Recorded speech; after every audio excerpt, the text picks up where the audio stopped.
So now that you've been introduced to the basic game, you're asking yourself, okay, where do I begin? This seems kind of overwhelming. Once you get done watching this video, I recommend that you then print out, yes, I'm still somebody that prints out, and read the student simulation manual, which you get off of the BSG website. I think it's like 34-page PDF, great information. Now that you watch the videos, take out your highlighter, highlight the key things, and begin to learn the simulation.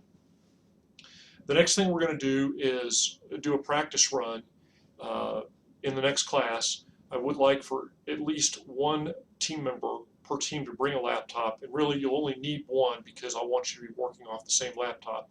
And we will go through a somewhat regimented set of decisions to give you experience with the program and get you ready to go.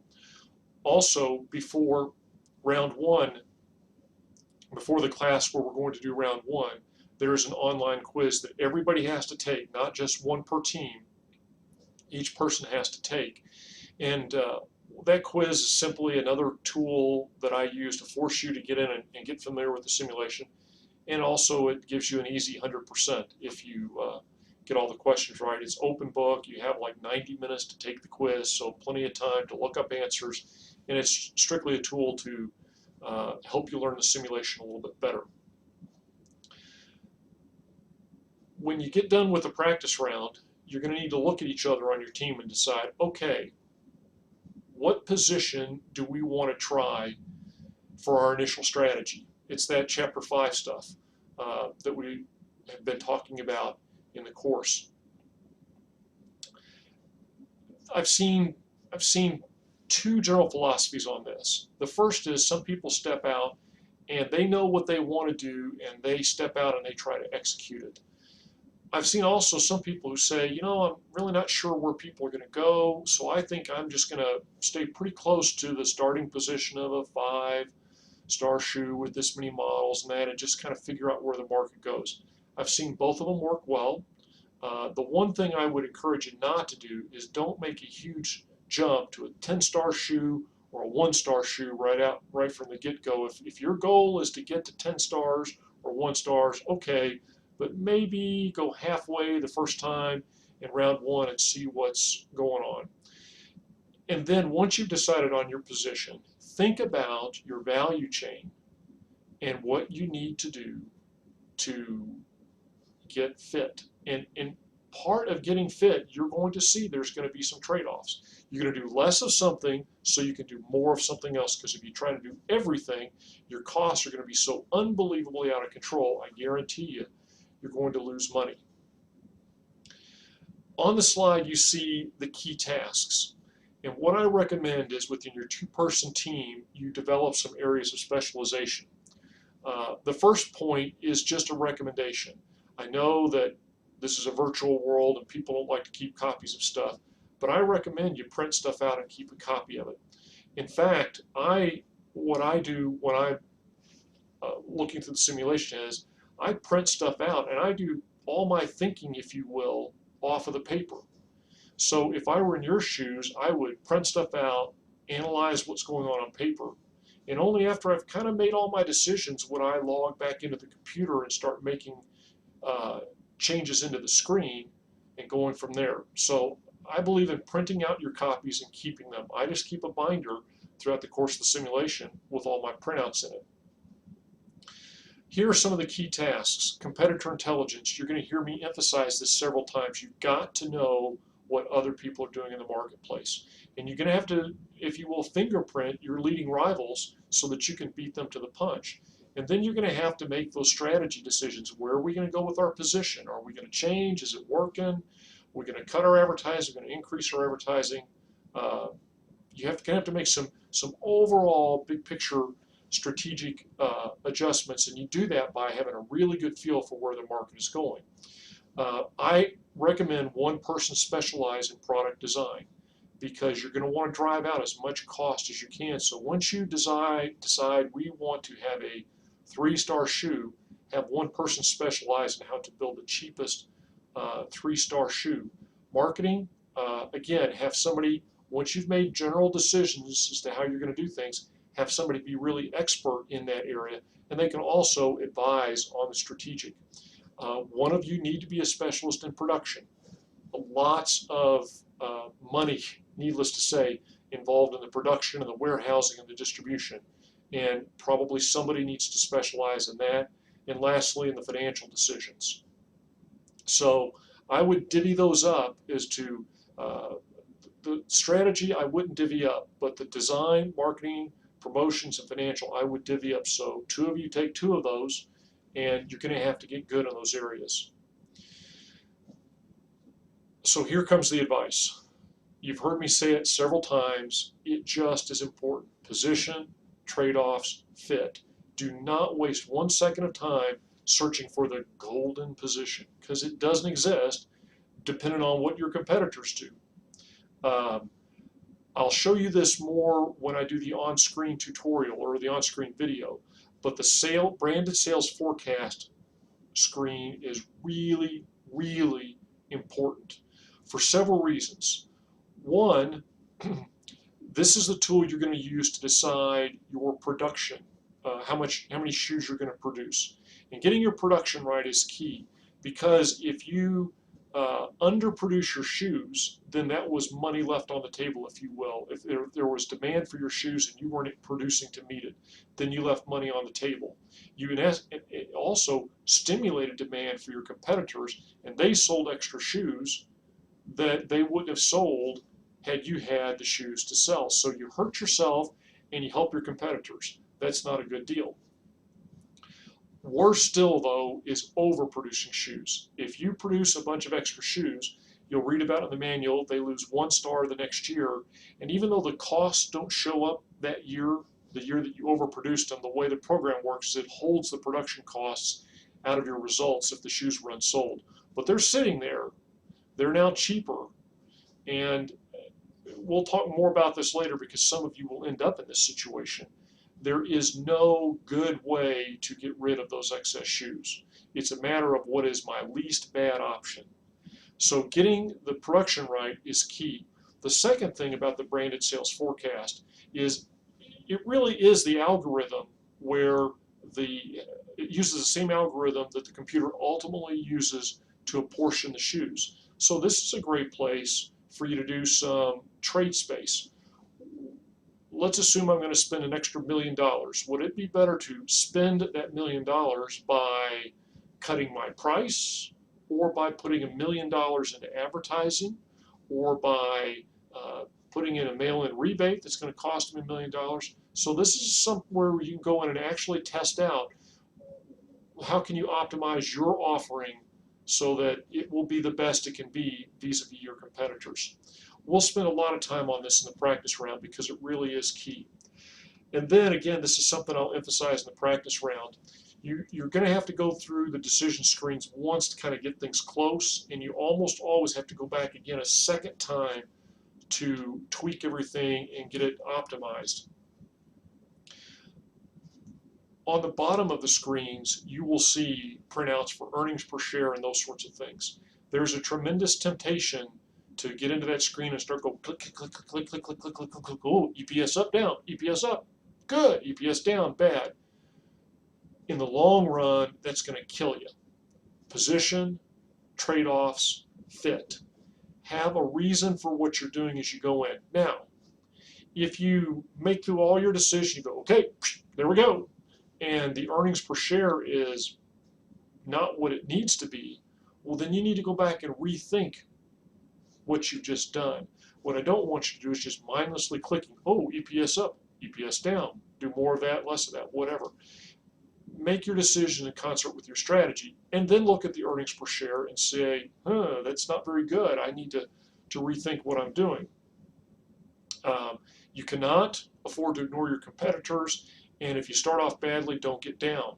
I had a couple of people last fall make some of the biggest jumps I've ever seen. I had a team probably about round 5 work its way from pretty far down in the basement to begin to threaten the top tier teams. So you can turn this thing around.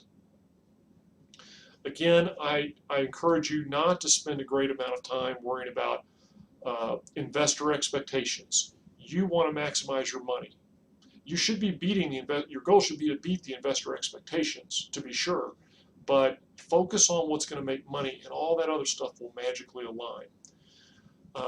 Within the simulation, when you decide you want to build a 7-star shoe as your position, you want to build that 7-star shoe as cheaply as possible. And sometimes it's as simple as this. I see people that they get a 7-star shoe and they go on, and then they're doing poorly in the simulation. And when a team's really doing poorly in the simulation, then I spend a lot more time with them. And in some cases, I will show them how they can take $1 of cost out of their shoe just by optimizing their design. Or I haven't changed their position. Their shoe star is the same. And so you can imagine if you sell several million shoes and you take $1 of cost out with no negative impact in any other area, that's just money left on the table. And then this is really key. When you made your decisions, you had a plan for what they were going to accomplish. When you get the results for that round, did it work? Did I get the effect I was looking for? And if I didn't, then you need to spend time figuring out why you didn't. One of the hardest positions you can be in is when you're floundering and you're just making wholesale changes to everything, and you don't really know what's working and what's not working. And that's something we really want to try to avoid. It's disheartening, frankly, for me at the end of the simulation when I'll have a team stand up in the board of directors presentation and say, well, we did this and this was really helping us out, and if we had just a few more years, we'd have really turned things around. And typically this is one of the very bottom teams that'll say that. And what they were saying was helping their performance was irrelevant, or it was a teeny weeny part of it. They're doing something else that actually was helping them turn it around, and they didn't even know it. So know what you're trying to accomplish, and then check to see whether you're accomplishing it.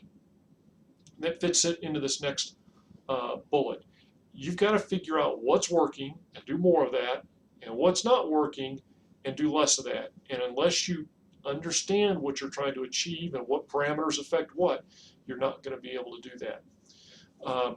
Some people want to get wrapped up in the financial side of it, and the financial part of it is important, but making money is the first most important thing. So if you will, all those decisions about making money will determine where your performance falls kind of on this sort of range. The kind of finance decisions you make will make about this much this much difference. So when it comes to the difference between first place and third place, then yeah, how you handled your finances probably will make a difference. It will not make the difference between first place and fifth place. Likewise with corporate social responsibility. Some people have very passionate feelings about this and they want to go all in. Know what you're buying with corporate social responsibility. It is not going to make a dramatic difference in your outcomes, certainly not for the better. And then when we go into round one, there's going to be a lot of uncertainty. Guess what? That's the way it's going to be. And so now here is my input on real life for you. I had the privilege of getting some pretty important jobs towards the latter end of my Air Force career, and I can guarantee you I never stepped into those jobs without my hands shaking a little bit every day when I went to work, because if I'm all over this job, if I know exactly what I'm doing and I'm 100% prepared and blah, blah, blah, then guess what? I'm not stretching myself in the real world. So when you take a new job, I hope you feel unprepared. I hope you feel a little uncertain. Not to the point where you don't have confidence, but you ought to be a little on edge, and you're going to be in the simulation. You'll learn a lot more as it goes, so just deal with it. Please do not hesitate to ask me questions about the simulation. Usually best over the phone or in person, because again, it just takes a very long time to type the answers. But do not come to me and say, what am I doing wrong? I'm going to come back to you and say, well, how do you even know you're doing something wrong? And I'll play the old Oracle of Delphi. So I'm here for you, but don't expect me to just lay it all out and say, this is what you're doing wrong. What I'm going to do is try to guide you through the process and let you figure out what you're doing wrong. The practice round and the practice round out brief are very important. I build in an optional second practice round, but you'll see, and I'll talk about this more in class, the window's pretty narrow. So if you want to play another round to test something out, it's there for you. Just be advised that because it is rare that everybody plays the second round of the practice round, you can get some false ideas. You can say, man, we did that in the second round of the practice round and it worked great. We're going to do more of that. Well, not everybody was playing very hard, and not everybody was very smart still, so just be cautious of that.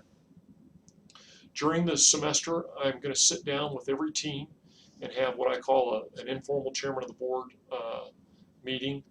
There's guidance for that on the web, and I forget which night that's going to be, but that's kind of a mid-post or a mid-simulation. Let's get together and talk. And as much as anything, I want to use that opportunity to force you to be structured in your thinking about the simulation so that you can come in and very concisely and cogently tell me how you're doing, why you're doing, how you're going to do better. And I think that will prepare you to do better in the latter half of the simulation. And then the last thing is the semester culminates with what I consider to be the true capstone experience of your MBA. And that's the board of directors meeting where you're going to stand up and you're going to defend your performance in the simulation as though you were appearing before the board of directors as the CEO, and you were either going to get your pats on the backs or take your licking, whichever your performance dictates.